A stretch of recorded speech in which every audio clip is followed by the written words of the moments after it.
એક નહીં, બે નહીં, પરંતુ 58 મહિલાઓને અને કદાચ બની શકે કે એથી પણ વધુ મહિલાઓને શિકાર બનાવનાર પાખંડી ધૂતારો ઝડપાયો।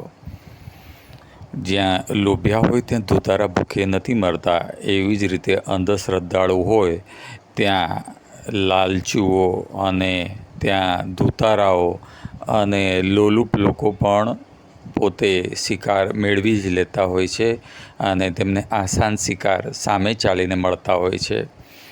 વાત એવી છે કે અહીંયા એક એવો ધૂતારો ઢોંગી ઝડપાયો છે કે જેણે લોકોની અંધશ્રદ્ધાનો એટલો ભરપૂર ફાયદો ઉપાડી અને પોતે કરોડોપતિ બની ગયો અને સાથે સાથે તેણે તે લોકોનો ખોટી રીતે ઉપયોગ પણ કર્યો અને ખાસ કરીને મહિલાઓનો।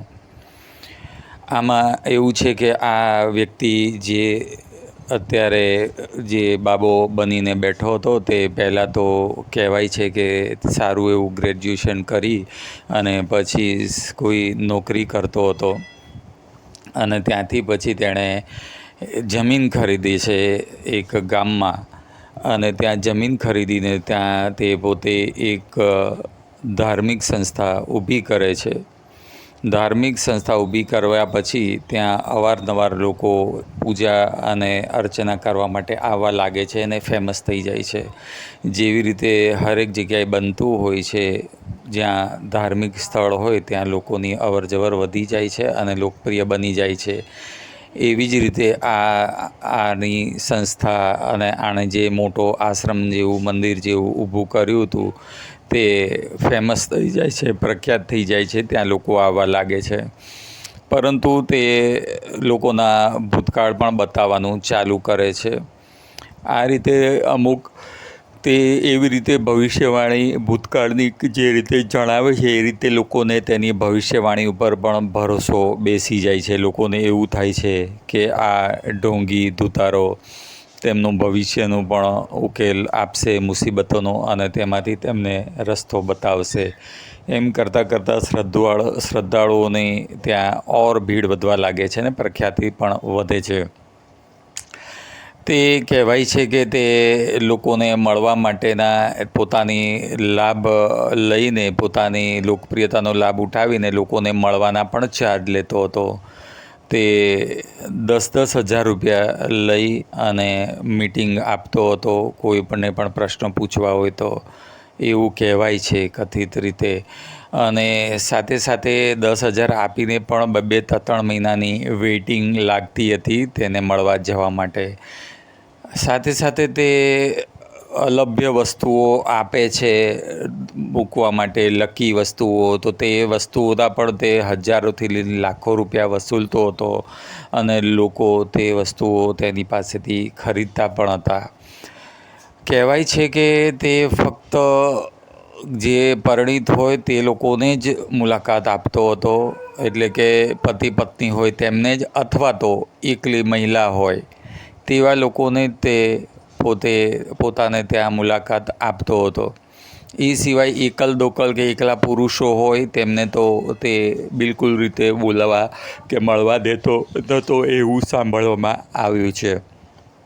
એ પછી વાત આગળ વધતાં આમાંથી એનો પાપનો ઘડો ત્યાં ભરાય છે એ પહેલાં એક મહત્ત્વની વાત જાણીએ કે તે ફક્ત એવા લોકોની શિકાર બનાવતો હતો કે ખાસ કરીને મોટા મોટા નેતાઓ હોય અથવા તો મોટા મોટા અધિકારી હોય, VIP લોકોની જ મહિલાઓને તે ફસાવતો હતો।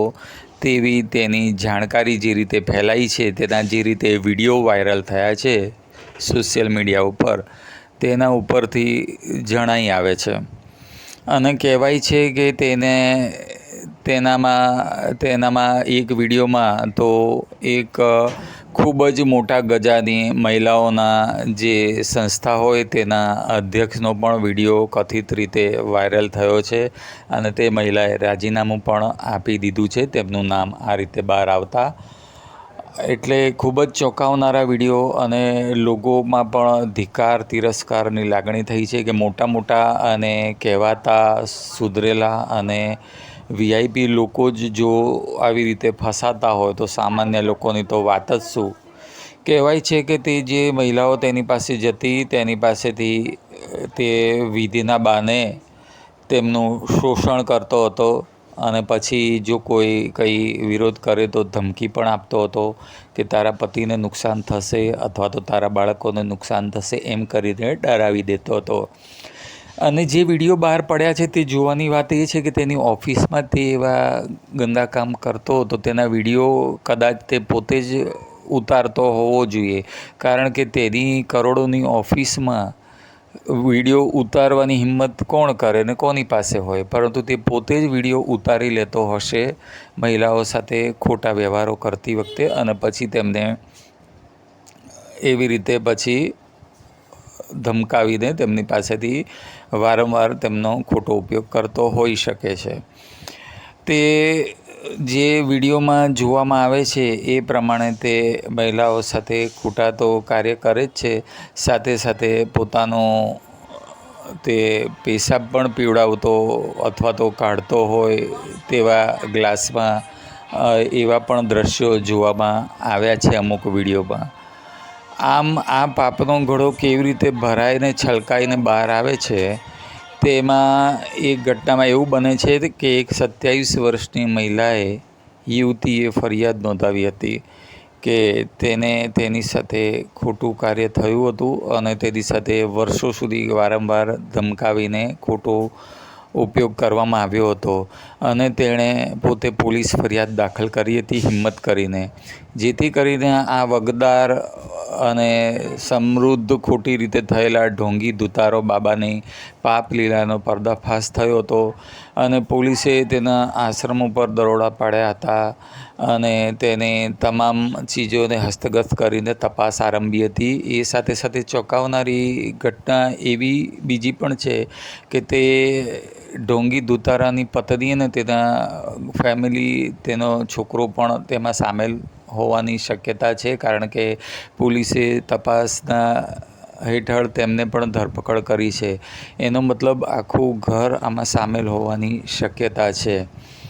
તો મિત્રો, અંધશ્રદ્ધા અને ખોટું બાબતો જ્યારે વાતો બહાર આવી ત્યારે તે ઢોંગી ધુતારો એવો દાવો કરતો હતો કે આ બધું શુદ્ધિકરણના પ્રતાપે હું કરતો હતો અને તે ધાર્મિક વિધિનો જ એક ભાગ છે. હવે ધાર્મિક વિધિમાં ખોટા કામ કરવા તે કેવી રીતે હોઈ શકે? તમારું શું માનવું છે? શું ક્યારેય ધાર્મિક વિધિમાં આવા અશોભનીય અને ગંદી હરકતો હોઈ શકે? મારા મતે તો બિલકુલ નહીં. આપનું શું માનવું છે? કમેન્ટમાં જરૂરથી જણાવજો. અને અંધશ્રદ્ધામાં ક્યારેય પણ મહિલાઓએ કે કોઈ પણ સ્ત્રીઓએ આવી રીતે કોઈ પણ બાબાઓની ચુંગાલમાં ફસાવવું ન જોઈએ. આપનું મંતવ્ય જરૂરથી જણાવજો. વિડીયોને લાઇક કરજો, ચેનલ સબસ્ક્રાઈબ કરજો અને બેલ બટન દબાવવાનું ના ભૂલતા. જો આપ વિડીયોને લાઇક કરો છો, ચેનલ સબસ્ક્રાઈબ કરો છો અને બેલ બટન દબાવો છો તો કોમેન્ટ પણ કરો છો તો વધુથી વધુ લોકો સુધી જાગૃતતાસભર આવા સમાચારો ફેલાય છે અને લોકો ખોટી દુર્ઘટનાઓનો ભોગ બનતા અટકે છે. વિડીયો જોવા બદલ તમારો આભાર. ધન્યવાદ. નમસ્કાર.